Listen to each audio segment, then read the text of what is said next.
ಸತತ ಮಳೆಯಿಂದಾಗಿ ಚಿಕ್ಕಬಳ್ಳಾಪುರದ ಚಿನ್ನಸಂದ್ರ ಗ್ರಾಮದಲ್ಲಿ ಮನೆಯೊಂದು ಕುಸಿತವಾಗಿದೆ. ಗ್ರಾಮದ ಸೈಯದ್ ಆಜಾಜ್ ಮನೆ ಕುಸಿತವಾಗಿದ್ದು, ಮನೆಯಲ್ಲಿದ್ದವರು ಪ್ರಾಣಾಪಾಯದಿಂದ ಬಚಾವಾಗಿದ್ದಾರೆ. ಸದ್ಯ ಈಗ ಮಳೆಯಿಂದಾಗಿ ಮನೆ ಕಳ್ಕೊಂಡಂತಹ ಕುಟುಂಬ ಆಶ್ರಯಕ್ಕಾಗಿ ಅಂಗಲಾಚುತ್ತಾ ಇದೆ.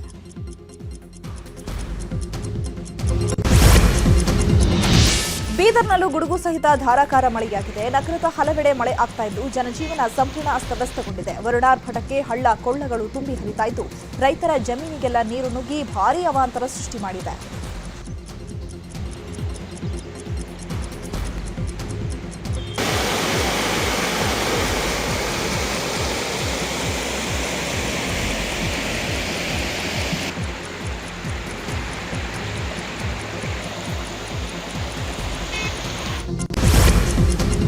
ಮಳೆಗೆ ಗ್ರಾಮ ಪಂಚಾಯಿತಿ ಕಟ್ಟಡದ ಮೇಲ್ಛಾವಣಿ ಕುಸಿತವಾಗಿರುವ ಘಟನೆ ರಾಯಚೂರಿನ ದೇವದುರ್ಗದ ಮರಸಕಲ್ನಲ್ಲಿ ನಡೆದಿದೆ. ಹಳೆ ಕಟ್ಟಡವಾದ ಹಿನ್ನೆಲೆ ಮೇಲ್ಛಾವಣಿ ಕುಸಿದು ಬಿದ್ದಿದ್ದು ಕಚೇರಿಯಲ್ಲಿದ್ದ ವಸ್ತುಗಳು ಹಾನಿಯಾಗಿದೆ. ಸದ್ಯ ಕಚೇರಿಯಲ್ಲಿ ಯಾರೂ ಇಲ್ಲದೆ ಇದ್ದಿದ್ದರಿಂದ ಭಾರೀ ಅನಾಹುತವೊಂದು ತಪ್ಪಿದೆ.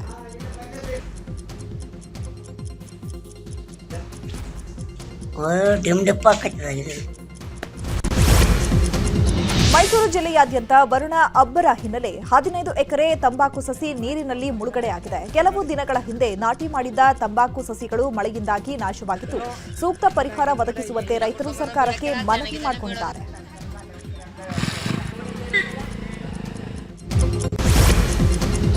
ಬಾಗಲಕೋಟೆ ಜಿಲ್ಲೆಯಲ್ಲಿ 3-4 ದಿನಗಳಿಂದ ಪೂರ್ವ ಮುಂಗಾರು ಮಳೆ ಅಬ್ಬರ ಜೋರಾಗಿದೆ. ಈ ಹಿನ್ನೆಲೆ ಹಳ್ಳ ಕೊಳ್ಳ ಕಿರು ಜಲಪಾತಗಳು ತುಂಬಿ ಹರಿತಾ ಇವೆ.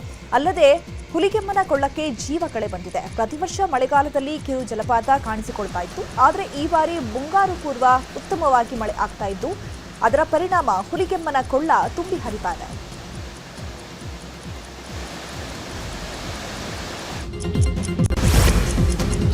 ಬೆಂಗಳೂರು ಮಳೆ ಅವಾಂತರದ ಬಗ್ಗೆ ವಿಜಯನಗರದಲ್ಲಿ ಮಾತನಾಡಿದ ಡಿಸಿಎಂ ಡಿಕೆ ಶಿವಕುಮಾರ್, ಬೆಂಗಳೂರಲ್ಲಿ ಮಳೆ ಹೆಚ್ಚಾಗಿದೆ, ಆದರೆ ಯಾವುದೇ ತೊಂದರೆಯಾಗಿಲ್ಲ. ಒಂದು ಸಾವಾಗಿದೆ ಎಂಬ ಮಾಹಿತಿ ಸಿಕ್ಕಿದೆ. ಉಳಿದಂತೆ ಯಾವುದೇ ಸಮಸ್ಯೆ ಇಲ್ಲ. ಕೆಲವೆಡೆ ಮನೆಗಳಿಗೆ ನೀರು ನುಗ್ಗಿದೆ. ಈಗಾಗಲೇ ಅಧಿಕಾರಿಗಳು ಕೆಲಸ ಮಾಡ್ತಾ ಇದ್ದಾರೆ ಅಂತ ಹೇಳಿದರು. ಇನ್ನು ಇದೇ ವೇಳೆ ಬಿಜೆಪಿ ಟೀಕೆಗೆ ರಿಯಾಕ್ಷನ್ ನೀಡಿದ ಡಿಕೆಶಿ, ನಾನೇನು ಟೂರ್ ಮಾಡೋಕ್ ಬಂದಿದ್ದೀನ, ಅಶೋಕ್ಗೆ ಟೀಕೆ ಮಾಡೋದಾದ್ರೆ ಅವರಿಗೆ ಇರೋಕ್ಕಾಗದೇ ಇಲ್ವಾ ಅಲ್ಲ ಅಂತ ಹೇಳಿದ್ದಾರೆ. ನಾನು ಭಗವಂತನಲ್ಲೇ ಮಳೆ ಬರಲಿ ಅಂತಾನೆ ಪ್ರಾರ್ಥನೆ ಮಾಡೋದು. ಹೆಚ್ಚಿಗೆ ಮಳೆ ಬಂದಷ್ಟು ಸರ್ಕಾರಕ್ಕೆ ಎಷ್ಟು ಲಾಭ ಇದೆ ಅಂತ ನನಗೆ ಗೊತ್ತಿದೆ. ನಾವು ಪವರ್ ಮಿನಿಸ್ಟರ್ ಆಗಿದ್ದವನು. ಆ ಮಳೆ ಬಂದರೆ ನಿಮ್ಮ ಡ್ಯಾಮ್ ತುಂಬಿದ್ರೆ ರೈತರ ಸಮಸ್ಯೆ ಎಷ್ಟಾಗ್ತಿರುತ್ತೆ. ನಾನು ಚೀಫ್ ಮಿನಿಸ್ಟರ್ ಇಬ್ಬರೂ ಸೇರಿ ಕೆಲವು ಜಾಗಗಳನ್ನ ವಿಸಿಟ್ ಮಾಡ್ತಾ ಇದ್ದೀವಿ. ಟೂರಿಸಂ ಅಲ್ಲ ಬಂದಿರೋದು, ಹಂಪೆ ಟೂರಿಸಂ ಬಂದಿಲ್ಲ. ಇದು ಜನರ ಬದುಕನ್ನು ನೋಡ್ತೀವಿ. ಪಾಪ ಅವ್ರ ವಿರೋಧ ಪಾರ್ಟಿಲಿ ಅವ್ರು ಟೀಕೆ ಮಾಡಲಿಲ್ಲ ಅಂದರೆ ಅವ್ರಿಗೆ ಅಶೋಕ್ಗೆ ಇಬ್ಬರಿಗೂ ಅವ್ರ ಸಮಾಧಾನ ಆಗುದಿಲ್ಲ. ಬ್ರ್ಯಾಂಡ್ ಬೆಂಗಳೂರು ಒಂದು ದಿನದಲ್ಲಿ ಮಾಡೋಕ್ಕಾಗಲ್ಲ ಅಂತ ಕಾಂಗ್ರೆಸ್ ಶಾಸಕ ಗಣಿಗ ರವಿ ಹೇಳಿದ್ದಾರೆ. ಮಂಡ್ಯದಲ್ಲಿ ಮಾತನಾಡಿದ ಅವರು, ಒಂದಿನದಲ್ಲಿ ಬ್ರ್ಯಾಂಡ್ ಬೆಂಗಳೂರು ಆಗಲ್ಲ. 20,000 ಕೋಟಿಯಲ್ಲಿ ಟನಲ್ ಮಾಡ್ತಿದ್ದೀವಿ. ರಾಜ್ಯದಲ್ಲಿ ಸಾಕಷ್ಟು ಅಭಿವೃದ್ಧಿ ಕೆಲಸ ಮಾಡ್ತಿದ್ದೀವಿ. ಆದರೆ ಜೆಡಿಎಸ್ ಬಿಜೆಪಿ ಇದ್ದಾಗ ಯಾಕೆ ಮಾಡಿಲ್ಲ? ಸುಮ್ಮನೆ ಇವರೆಲ್ಲ ಟೀಕೆ ಮಾಡ್ತಾರಷ್ಟೇ. ಕಾಮಗಾರಿ ಪೂರ್ಣಗೊಂಡ ಮೇಲೆ ಬ್ರ್ಯಾಂಡ್ ಬೆಂಗಳೂರು ಬ್ರ್ಯಾಂಡ್ ಆಗಿ ಕಾಣಿಸುತ್ತೆ ಅಂತ ಹೇಳಿದ್ದಾರೆ. ಇನ್ನು ಬ್ರ್ಯಾಂಡ್ ಬೆಂಗಳೂರು ವಿಚಾರವಾಗಿ ಮಾತನಾಡಿದ ವಿಜಯೇಂದ್ರ ಕೂಡ, ಇದು ಗ್ರೇಟರ್ ಬೆಂಗಳೂರಲ್ಲ, ವಾಟರ್ ಬೆಂಗಳೂರು ಅಂತ ಕಿಡಿಕಾರಿದ್ದಾರೆ. ಅದಕ್ಕೆ ಇವತ್ತು ಗ್ರೇಟರ್ ಬೆಂಗಳೂರು ಅಲ್ಲ, ಇವತ್ತು ವಾಟರ್ ಬೆಂಗಳೂರು ಆಗಿದೆ. ಇವತ್ತು ಸ್ವಲ್ಪ ಮಳೆ ಆದ್ರೂ ಸಹ ಇವತ್ತು ಬೆಂಗಳೂರು ಮಹಾನಗರ ನೀರಿನಲ್ಲಿ ಮುಳುಗೋಗ್ತಕ್ಕಂತ ಒಂದು ವಾತಾವರಣ ಈಗಾಗಲೇ ಸೃಷ್ಟಿಯಾಗಿದೆ. ಬ್ರ್ಯಾಂಡ್ ಬೆಂಗಳೂರು ನಾಳೆ ಬೆಳಗ್ಗೆ ಒಳಗಡೆ ಮಾಡೋಕ್ಕಾಗಲ್ಲ. ಅದಕ್ಕೆ ಡಿ ಕೆ ಶಿವಕುಮಾರ್ ಅವರೇ ಉಸ್ತುವಾರಿ ಸಚಿವರಿದ್ದಾರೆ. ಅದಕ್ಕೆ ಹಣ ರಿಲೀಸ್ ಮಾಡ್ತಾ ಇದ್ದಾರೆ. ಟನಲ್ ಆಗ್ತಾ ಇದೆ, ಫ್ಲೈಓವರ್ ಆಗ್ತಾ ಇದೆ. ಕಾಮಗಾರಿ ನಡೆಯೋದಕ್ಕೆ ಸ್ವಲ್ಪ ದಿನ ಆಗುತ್ತೆ. ಅದೆಲ್ಲ ಓಪನ್ ಆದ್ಮೇಲೆ ಬ್ರ್ಯಾಂಡ್ ಬೆಂಗಳೂರು ಆಗಿ ಕಾಣುತ್ತೆ. ವಿಜಯನಗರದ ಹೊಸಪೇಟೆಯಲ್ಲಿ ಸರ್ಕಾರದ ಸಾಧನ ಸಮಾವೇಶ ಹಿನ್ನೆಲೆ ಜಿಲ್ಲಾ ಕ್ರೀಡಾಂಗಣದಲ್ಲಿ ಅಂತಿಮ ಸಿದ್ಧತೆ ನಡೆಸಲು ತಯಾರಿ ನಡೆಸಲಾಗಿದೆ. ಸಮಾವೇಶಕ್ಕೆ 3,700 ಕೆಎಸ್ಆರ್ಟಿಸಿ ಬಸ್ಗಳ ವ್ಯವಸ್ಥೆ ಮಾಡಲಾಗಿದೆ. ಸಮಾವೇಶಕ್ಕೆ ಸುಮಾರು 3ರಿಂದ 4 ಲಕ್ಷ ಜನರು ಪಾಲ್ಗೊಳ್ಳುವ ನಿರೀಕ್ಷೆ ಇದ್ದು 1.50 ಲಕ್ಷ ಕುರ್ಚಿ ಹಾಕಲಾಗಿದ್ದು 2 ಲಕ್ಷ ಜನಕ್ಕೆ ಊಟ ಇರಲಿದ್ದು 500 ಕೌಂಟರ್ಗಳನ್ನು ತೆರೆಯಲಾಗಿದೆ. ತುರ್ತು ಅಗತ್ಯಕ್ಕಾಗಿ 50,000 ಊಟದ ಪ್ಯಾಕೇಜ್, 3 ಲಕ್ಷ ನೀರು, 2 ಲಕ್ಷ ಮಜ್ಜಿಗೆ ಪ್ಯಾಕೆಟ್ಗಳ ವ್ಯವಸ್ಥೆ ಮಾಡಲಾಗ್ತಾ ಇದೆ. ಜೊತೆಗೆ ಹೊಸಪೇಟೆ ಸುತ್ತಮುತ್ತಲಿನ 200 ಎಕರೆ ಸ್ಥಳದಲ್ಲಿ ವಾಹನ ನಿಲುಗಡೆಗಾಗಿ 5 ಸ್ಥಳಗಳನ್ನು ಗುರುತು ಮಾಡಲಾಗಿದ್ದು 15,000ಕ್ಕಿಂತ ಅಧಿಕ ವಾಹನಗಳ ನಿಲುಗಡೆಗೆ ವ್ಯವಸ್ಥೆ ಮಾಡಲಾಗಿದೆ. ಸಾಧನ ಸಮಾವೇಶದ ಸಮಾವೇಶದ ಕುರಿತು ವಿಜಯನಗರದಲ್ಲಿ ಮಾತನಾಡಿದ ಡಿಸಿಎಂ ಡಿಕೆ ಶಿವಕುಮಾರ್, 2 ಜಿಲ್ಲೆಯ ಶಾಸಕರ ಸಭೆ ಮಾಡಿ ಪೂರ್ವಭಾವಿ ಸಿದ್ಧತೆ ಪರಿಶೀಲಿಸಲಿದ್ದೇನೆ. ಈಗಾಗಲೇ ಬೈಕ್ ರ್ಯಾಲಿ ನಡೆಸಿದ್ದೇವೆ.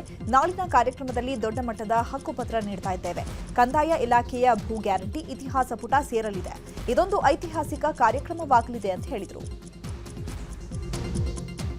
ಪಂಚಾಯತಲ್ಲಿ ಇದು ರೆವಿನ್ಯೂ ಅಲ್ಲ, ಇದು ಪಂಚಾಯತ್ ವ್ಯವಸ್ಥೆಯಲ್ಲಿ ಅವರ ದಾಖಲೆಗಳನ್ನು ಮಾಡಿಕೊಡ್ಬೇಕಾದ್ರೆ, ಖಾತೆಗಳನ್ನು ಮಾಡಿಕೊಡ್ಬೇಕಾದ್ರೆ ಒಂದು ವ್ಯವಸ್ಥೆ ಇದೆ. ಅದಕ್ಕೂ ಕೂಡ ವಿನಾಯಿತಿಯನ್ನು ಕೊಟ್ಟು ಮುಂದಕ್ಕೆ ಅವರು ಡೆಫರ್ ಮಾಡೋಂಥ ಒಂದು ವ್ಯವಸ್ಥೆನ ಮಾಡಿ ಸದ್ಯಕ್ಕೆ ಎಲ್ಲ ದಾಖಲೆಗಳನ್ನು ಮಾಡಿಕೊಟ್ಟು ಇದೊಂದು ಇತಿಹಾಸ ಪುಟಕ್ಕೆ ಕರ್ನಾಟಕ ರಾಜ್ಯದ ಸರ್ಕಾರ ನಮ್ಮ ಕೃಷ್ಣ ಬೈರೇಗೌಡರ ನೇತೃತ್ವದಲ್ಲಿ ಈ ಕಾರ್ಯಕ್ರಮ ನಡೀತಾ ಇದೆ. ಪೊಲೀಸ್ ಇಲಾಖೆ ಮೇಲೆ ಅರವಿಂದ್ ಬೆಲ್ಲದ ತೀವ್ರ ಅಸಮಾಧಾನ ವ್ಯಕ್ತಪಡಿಸಿದ್ದಾರೆ. ಧಾರವಾಡದಲ್ಲಿ ಅತಿ ಹೆಚ್ಚು ಸಿಮ್ ಕಾರ್ಡ್ಗಳ ಖರೀದಿಯಾಗಿದೆ. ಬೇರೆಯವರ ಹೆಸರಲ್ಲಿ ಬಲ್ಕ್ ಸಿಮ್ ಕಾರ್ಡ್ ಖರೀದಿ ನಡೆದಿದೆ. ಈ ಬಗ್ಗೆ ಪೊಲೀಸ್ ಕಮಿಷನರ್ಗೆ ಹಾಗೂ ಗೃಹ ಸಚಿವರಿಗೆ ಪತ್ರ ಬರೆದಿದ್ದೇನೆ. ಧಾರವಾಡ ಕಮಿಷನರ್ ಹಾಗೂ ಪೊಲೀಸ್ ಸಿಬ್ಬಂದಿ ಕಲೆಕ್ಷನ್ಗೆ ನಿಂತಿದ್ದಾರೆ. ಯಾರೋ ಒಬ್ಬರಿಗೆ ಗುಂಡು ಹೊಡೆದು ಉಳಿದವರನ್ನ ಬೆದರಿಸಿ ವಸೂಲಿ ಮಾಡಲಾಗ್ತಾ ಇದೆ ಅಂತ ಅರವಿಂದ್ ಬೆಲ್ಲದ್ ಪೊಲೀಸ್ ಇಲಾಖೆ ಮೇಲೆ ಕಿಡಿಕಾರಿದ್ದಾರೆ.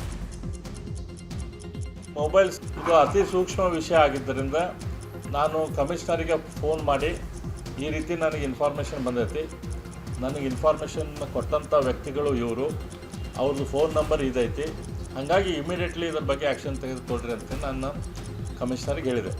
ಇದೇ ತಿಂಗಳ ಮೇ 2ನೇ ತಾರೀಕಿನಿಂದ ಮೇ 10ನೇ ತಾರೀಕಿನ ತನಕ ಅತ್ಯಂತ ಹೆಚ್ಚಿನ ಪ್ರಮಾಣದ ಸಿಮ್ಗಳು ಮಾರಾಟ ಆಗೈತಿ. ಈ ಮೊಬೈಲ್ ಸಿಮ್ಗಳನ್ನು ಯಾರು ಖರೀದಿ ಮಾಡಿದರು, ಯಾಕೆ ಖರೀದಿ ಮಾಡಿದರು, ಆದರೆ ನಮ್ಮ ಪೊಲೀಸ್ ಕಮಿಷನರು ಮತ್ತು ಅವರ ಸಿಬ್ಬಂದಿ ವರ್ಗ ಸಂಪೂರ್ಣವಾಗಿ ವಸೂಲಿ ದಂಧೆಯಲ್ಲಿ ಇಳಿದಿದ್ದಾರೆ. ಇದು ಅತಿ ಸೂಕ್ಷ್ಮ ವಿಷಯ. 35ಕ್ಕೂ ಹೆಚ್ಚು ಅಡಿಕೆ ಗಿಡಗಳನ್ನು ಕಿಡಿಗೇಡಿಗಳು ಕಡಿದು ಹಾಕಿರುವ ಘಟನೆ ಮಂಡ್ಯ ಜಿಲ್ಲೆಯ ಚಿಕ್ಕಳಲೆ ಗ್ರಾಮದಲ್ಲಿ ನಡೆದಿದೆ. ಗ್ರಾಮದ ಮೋಹನ್ ಅನ್ನೂರಿಗೆ ಸೇರಿದ 35ಕ್ಕೂ ಹೆಚ್ಚು ಅಡಿಕೆ ಹಾಗೂ 5 ತೆಂಗಿನ ಗಿಡಗಳನ್ನು ಕಿಡಿಗೇಡಿಗಳು ನಾಶಪಡಿಸಿದ್ದಾರೆ. ಕಿಡಿಗೇಡಿಗಳ ಕೃತ್ಯಕ್ಕೆ ರೈತ ಕಂಗಾಲಾಗಿದ್ದು ಸೂಕ್ತ ಕ್ರಮಕ್ಕೆ ಹಾಗೂ ಪರಿಹಾರಕ್ಕಾಗಿ ಮನವಿ ಮಾಡಿಕೊಂಡಿದ್ದಾರೆ. ಆಪರೇಷನ್ ಸಿಂಧೂರ ಯಶಸ್ವಿ ಹಿನ್ನೆಲೆ ಬೆಳಗಾವಿಯ ಚಿಕ್ಕೋಡಿ ಪಟ್ಟಣದಲ್ಲಿ ತಿರಂಗ ಯಾತ್ರೆ ನಡೆಸಲಾಗಿದೆ. ಆರ್ಡಿ ಕಾಲೇಜ್ ಮೈದಾನದಿಂದ ಗಾಂಧಿ ಕಟ್ಟೆವರೆಗೆ ಮೆರವಣಿಗೆ ರ್ಯಾಲಿ ನಡೆಸಿ ಸೇನಾಪಡೆಗೆ ಗೌರವ ಸಲ್ಲಿಸಿದ್ದಾರೆ.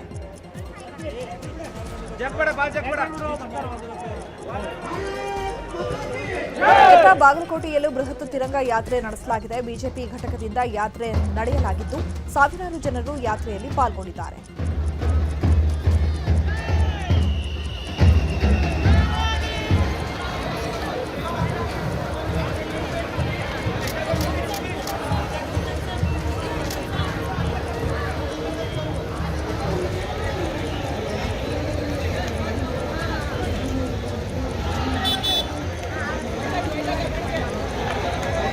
ಸಮಾರಂಭದ ಸಾನ್ನಿಧ್ಯ ವಹಿಸಿರುವಂತ ಮಿಡ್ಸೋಜಿ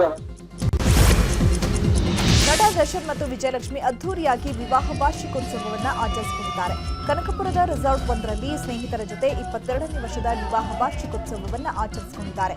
ಪತ್ನಿಗಾಗಿ ದರ್ಶನ್ ಕನ್ನಡ, ಹಿಂದಿ ಹಾಡು ಹೇಳಿದ್ದು, ಜೊತೆಗೆ ವಾಮನ ಸಿನಿಮಾದ ಮುದ್ದು ರಾಕ್ಷಸಿ ಹಾಡಿಗೆ ಪತ್ನಿ ವಿಜಯಲಕ್ಷ್ಮಿ ಜೊತೆ ದರ್ಶನ್ ಸಖತ್ ಡ್ಯಾನ್ಸ್ ಮಾಡಿದ್ದಾರೆ. ಇನ್ನು ಪಾರ್ಟಿಯಲ್ಲಿ ವಿಜಯಲಕ್ಷ್ಮಿ ಗೆಳತಿಯರು ಹಾಗೂ ದರ್ಶನ್ ಸ್ನೇಹಿತರು. ನಟ ಶಿವರಾಜ್ ಕುಮಾರ್ ಹಾಗೂ ಗೀತಾ ಕೂಡ 39ನೇ ವಿವಾಹ ವಾರ್ಷಿಕೋತ್ಸವವನ್ನು ಸೆಲೆಬ್ರೇಟ್ ಮಾಡಿಕೊಂಡಿದ್ದಾರೆ. ಅಭಿಮಾನಿಗಳ ಜೊತೆ ಶಿವಣ್ಣ ದಂಪತಿ ಸಂಭ್ರಮಾಚರಣೆ ಮಾಡಿದ್ದಾರೆ. ಕಾಫಿನಾಡು ಚಂದ್ರು ಶಿವಣ್ಣ ದಂಪತಿಗೆ ಹಾರ ಹಾಕಿ ಹಾಡು ಹೇಳಿ ಶುಭ ಕೋರಿದ್ದಾರೆ. ಬಳಿಕ ಕೇಕ್ ಕತ್ತರಿಸಿ ವಿವಾಹ ವಾರ್ಷಿಕೋತ್ಸವ ಆಚರಣೆ ಮಾಡಲಾಗಿದೆ.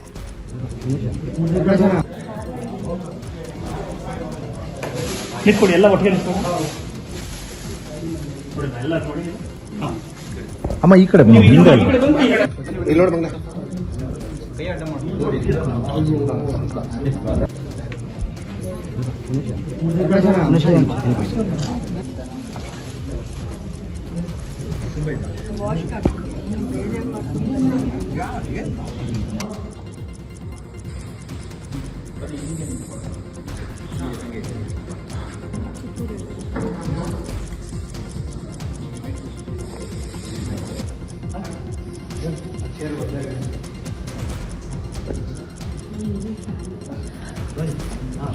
ಹೇಳಿ ಅವರ ಅಭಿಮಾನಿ ಕರ್ನಾಟಕದ ಜನತೆಗೆ ಕಾಪಿನಾಡಿ ಚಂದ ಮಾಡ್ತಿರೋ ನಮಸ್ಕಾರಗಳು.